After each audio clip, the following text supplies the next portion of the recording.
북한 정권의 역사는 진실로 쓰이지 않았다. 그들은 국가의 출발을 영웅서사로 포장했고 지도자의 혈통을 신성화하며 체제가 태생부터 스스로를 거대한 거짓으로 꾸몄다. 주민들은 독립과 해방을 향한 열망을 품고 있었지만 그 열망을 현실로 끌어올리는 대신 정권은 그것을 독점적인 권력 창출의 자원으로 삼았다. 북한에서 국민의 선택권은 결코 인정되지 않았다. 국가는 주민 위에 존재하는 것이 아니라 주민을 자원으로 보는 틀 위에서 작동되기 시작했다. 체제는 자신이 실패해도 사죄하지 않았고 헛된 약속을 계속 반복하더라도 책임을 묻는 이는 존재하지 않았다. 이렇게 탄생한 정권은 지도자 개인의 생명을 연장하는 도구로 국가를 만들었으며 국민을 주체로 인정하지 않는 구조를 정상으로 굳혔다. 북한의 국가 운영 방식은 민주주의, 사회주의, 공화정, 어느 범주에도 들어가지 않는다. 그것은 오직 한 명, 혹은 한 가문만 강해질 수 있도록 설계된 권력 기계다. 이 체제에서는 지도자가 국가의 주인이고 국민은 수단이다. 지도자의 선택은 법 위에 존재하고 그의 명령은 검증되지 않아도 절대적인 기준으로 기능한다. 권력은 공유되지 않는다. 나누어지지 않는다. 검증되지 않는다. 그런 구조는 불가피하게 오류를 일으킨다. 정책 실패는 반성으로 이어지지 않으며 피해는 시민에게만 돌아간다. 지도자는 항상 옳고 국민은 항상 부족하며 체제는 항상 정당하다는 논리가 공고해진다. 이렇게 권력이 집중될수록 나라는 강해지는 것이 아니라 오히려 내부에서부터 붕괴를 시작한다. 책임 없는 권력은 오만을 낳고 오만은 무능을 키우며 무능은 참혹한 결과를 남긴다. 북한 정권은 무력보다 더 강력한 수단을 가졌다. 선전과 세뇌다. 그들은 국민이 현실을 보지 못하도록 세계 전체를 재구성했다. 텔레비전은 사실을 전하지 않고 신문은 질문을 던지지 않는다. 학교에서 가르쳐지는 내용은 지식이 아니라 충성의 원칙이다. 역사조차 체제를 보호하기 위해 다시 쓰인다. 실패는 제국주의 탓으로, 굴종은 영광으로 치환된다.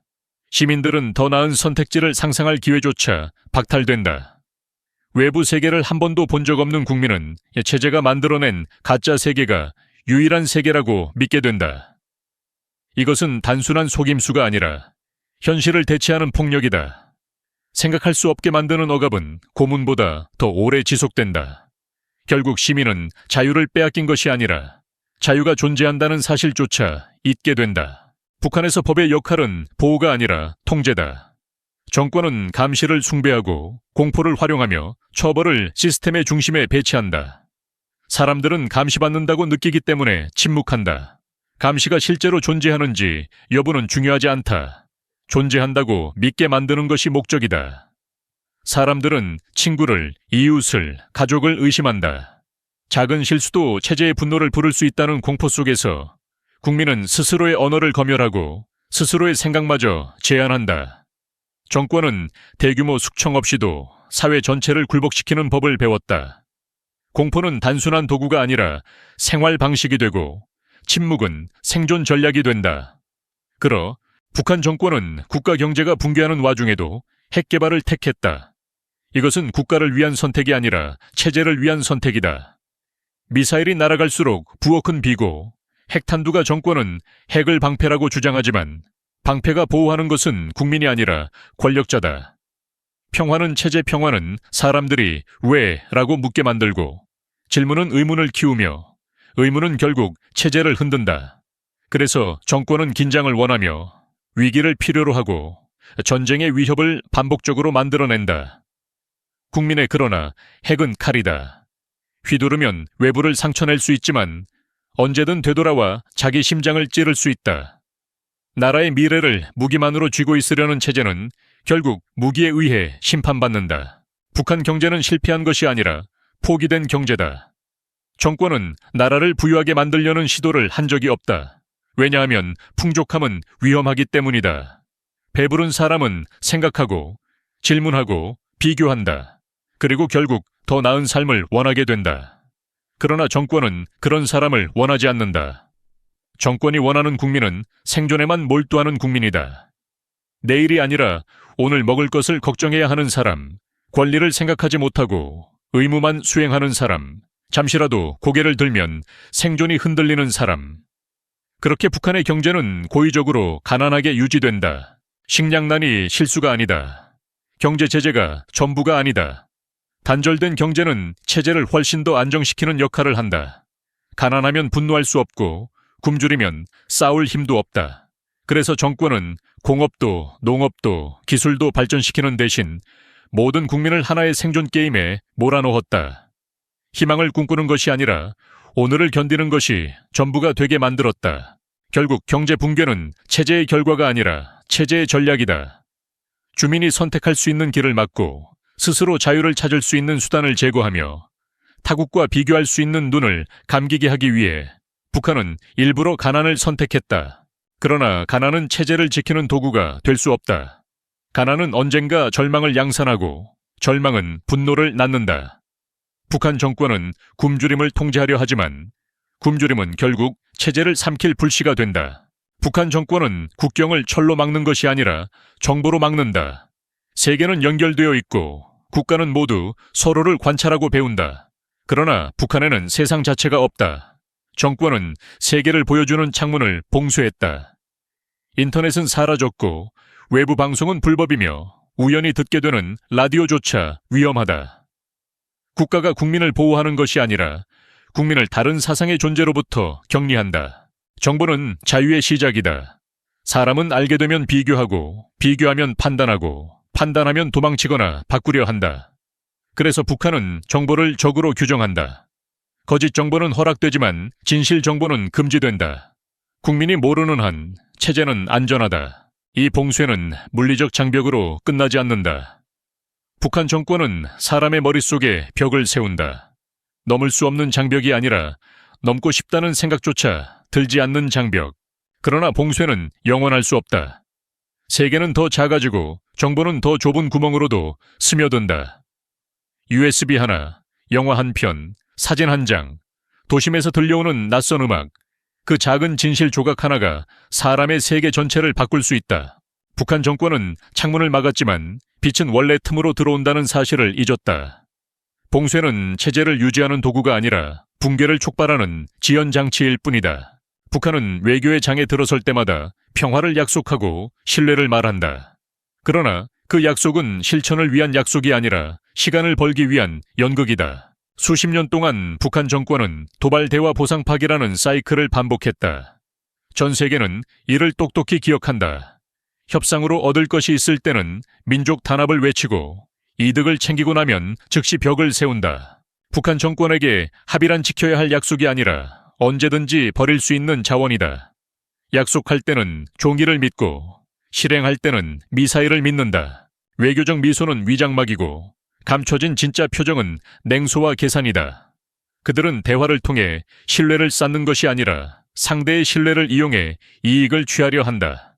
이런 반복은 세계를 속이는 것이 아니라 결국 스스로의 신뢰를 완전히 소모하는 행위다. 대화는 국가 간의 다리를 놓는 행위다.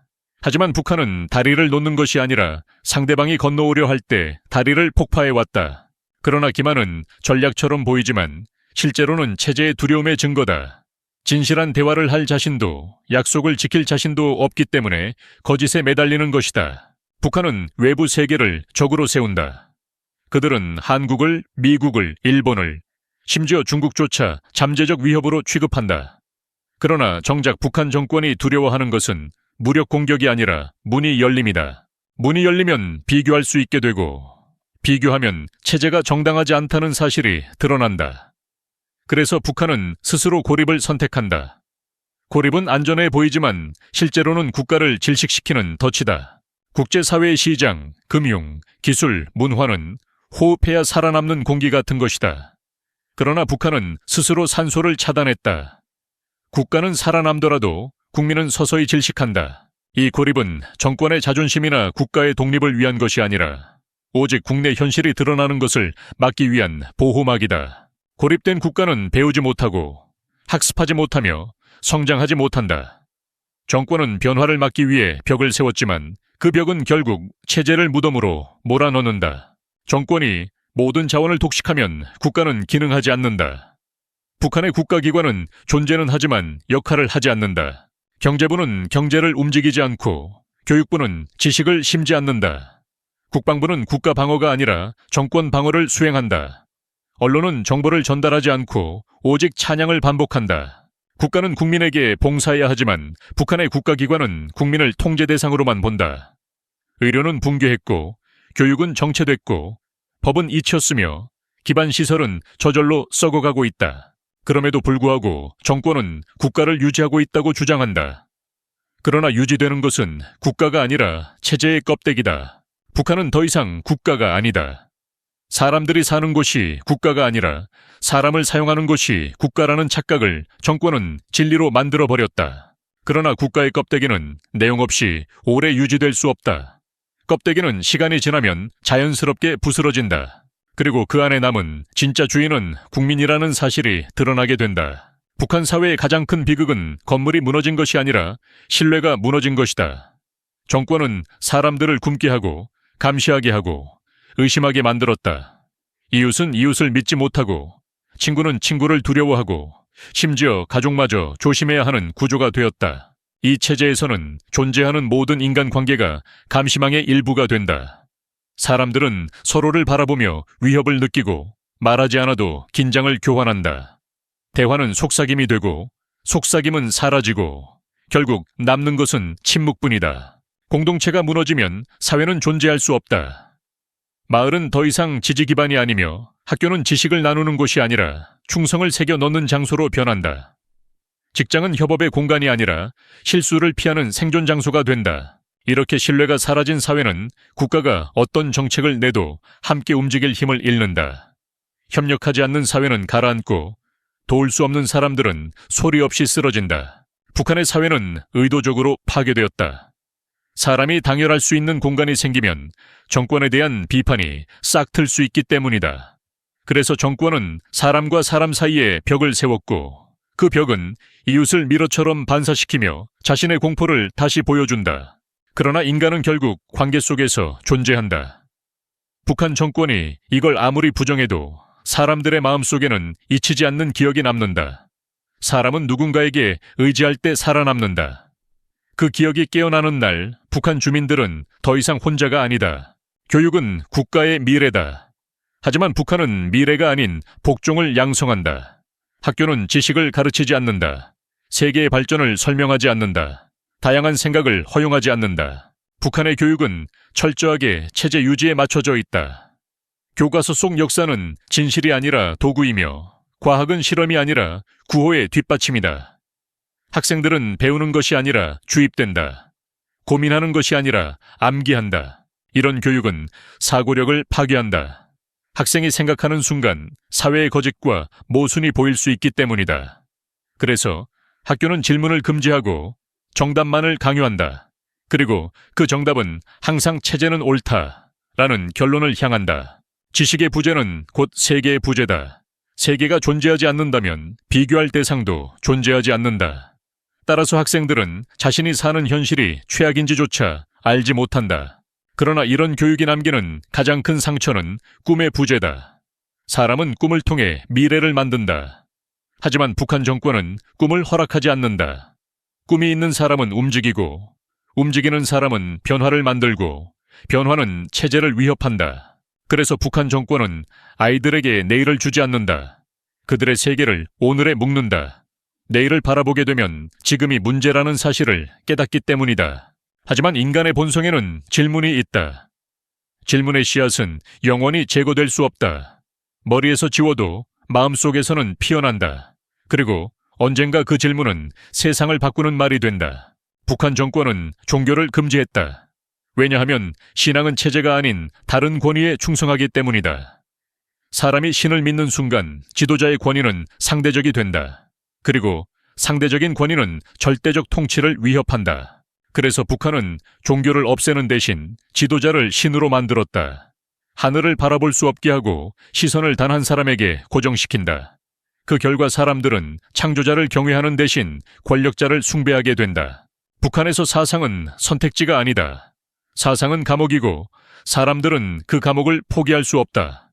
체제의 교리는 종교보다 더 열광적이고 비판할 수 없으며 절대적인 복종만 요구한다. 종교의 자유는 곧 사상의 자유다. 사상의 자유는 생각의 자유다. 생각의 자유는 체제를 흔드는 힘이다. 따라서 북한 정권은 신앙을 제거한 것이 아니라 신앙을 빼앗고 다른 대상으로 대체했다. 그러나 인간은 본능적으로 자신보다 큰 의미를 갈망한다. 그 의미가 지도자가 아니라 진리, 사랑, 자유라는 것을 깨닫는 순간 그 신앙은 훨씬 강력한 힘으로 돌아온다. 북한이 아무리 탄압해도 인간 정신의 숭고한 본질을 영원히 묶어둘 수는 없다. 북한은 모두가 평등하다고 주장한다. 하지만 그 말은 가장 큰 거짓말 중 하나다. 북한 사회는 철저한 계급 구조로 나뉘어 있다. 평등이 아니라 서열이며 기회가 아니라 배제다. 정권에 충성한 사람만이 혜택을 얻고 충성이 의심되면 단번에 추락한다. 이 계급 체계는 국민을 분열시키기 위한 도구다. 당열된 국민은 위험하지만 서로 경쟁하는 국민은 통제하기 쉽기 때문이다. 특권은 소수에게만 허락된다. 권력층은 다른 세계에 산다. 그들은 배부르고 움직일 수 있고 배울 수 있다. 반면 나머지 국민은 줄을 서고 허락을 구하고 굶주려야 한다. 이 구조는 분노를 자아내지만 북한 정권은 그 분노가 국민끼리 향하도록 설계한다.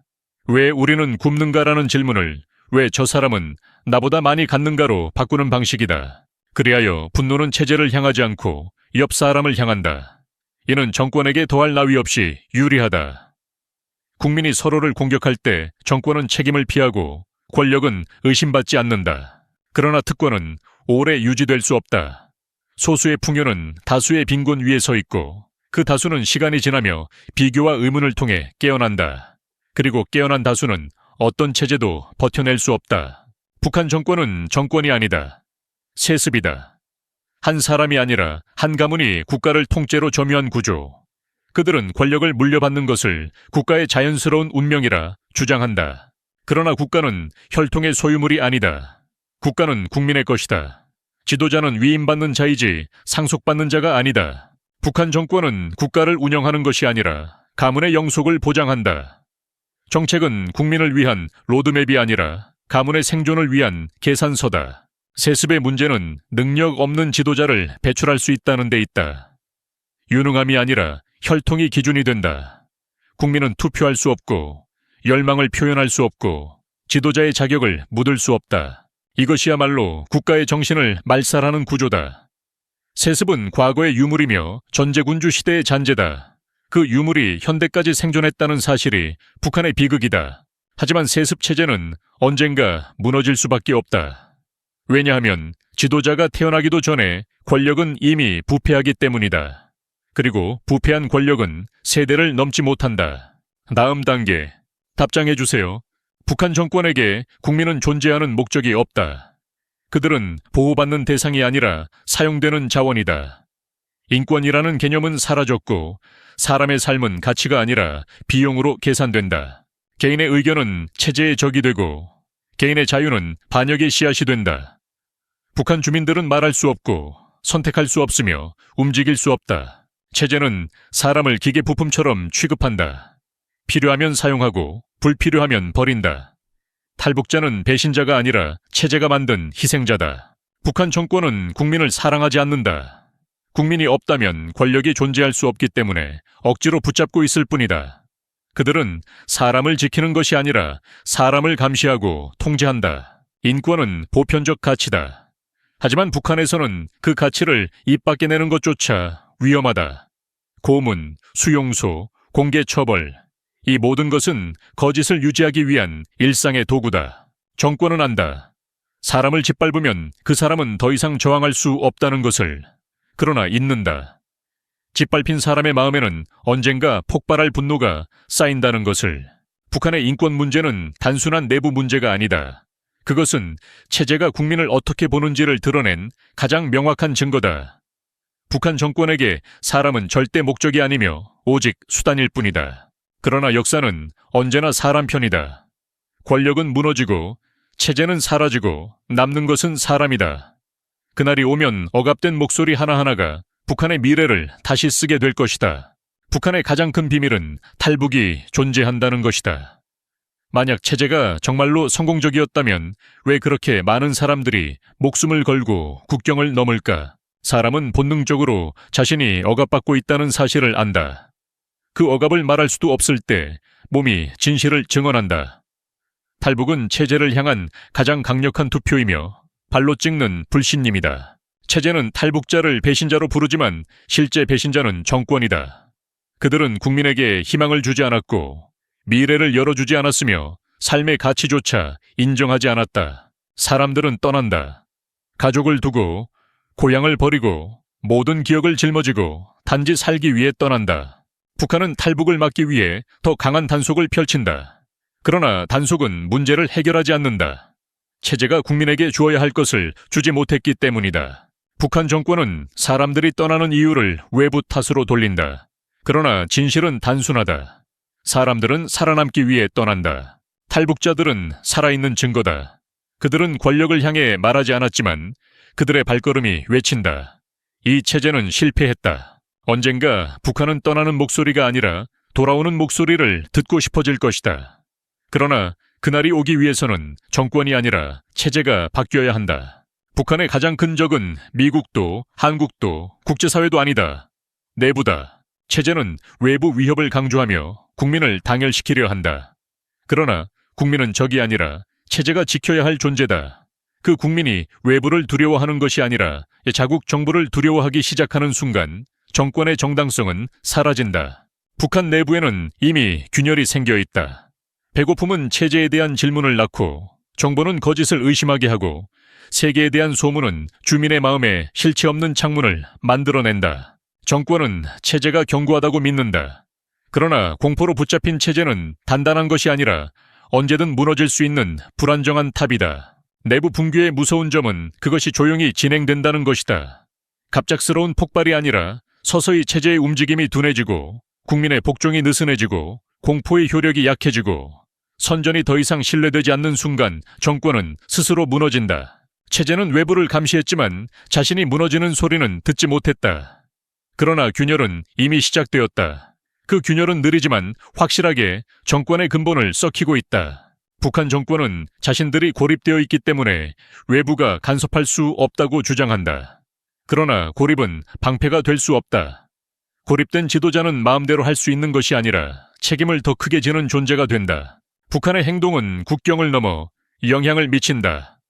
핵 개발은 이웃 나라를 위협하고 미사일 시험은 세계 시장을 흔들고 정보 차단은 인도주의 지원을 막는다. 정권은 내부 문제라 주장하지만 굶주림은 국경을 인정하지 않고 자유에 대한 갈망은 언어를 초월한다. 국제사회는 그 책임을 묻는다.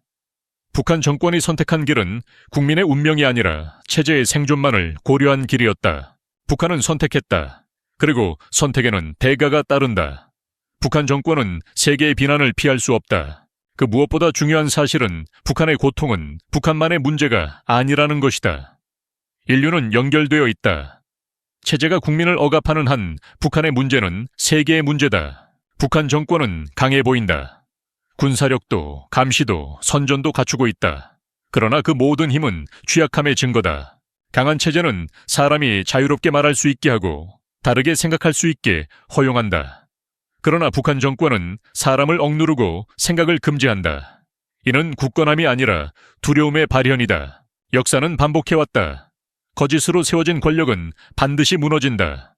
공포로 유지된 권력은 자신에게 칼끝을 돌린다. 고통 위의 권력은 끝내 그 고통에 압사한다. 북한 정권은 외부의 힘에 의해 무너질 필요가 없다. 그들은 이미 내부에서 스스로 무너지고 있으며 진실은 이미 움직이기 시작했다. 그리고 우리는 안다. 폭정의 끝에는 언제나 빛이 있었다는 것을. 북한 주민들은 생존하지 않은 것이 아니라 버텨왔다. 그 힘은 체제보다 오래 남는다. 언젠가 진실이 승리하면 북한의 미래는 다시 사람의 손으로 쓰여질 것이다. 그날은 늦을 수 있지만 결코 오지 않을 날은 아니다. 어두운 곳에서 가장 먼저 깨어나는 빛은 항상 사람의 마음속에서 시작된다.